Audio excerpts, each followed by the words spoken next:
Наран гисэн эрдмийн хөргөөний нэгэн зууны бахархал түүхийг хамтдаа бүтээлсэн эрхэм хүндэт багш, ажилтан, ажлагчид, төгсөгчид та бүхнийг Завхан аймгийн Төдөвтэй сумын ерөнхий боловсролын сургуулийн түүхт 100 жилийн ойн баярт хүрэлцэн ирэхийг урьж байна.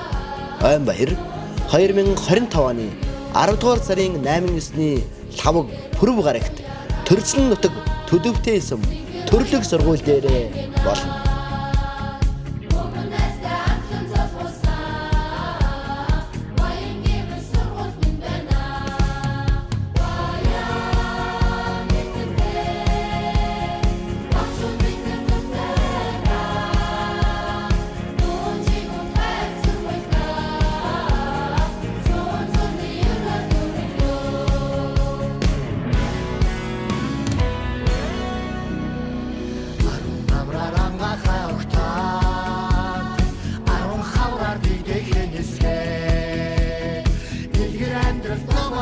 Song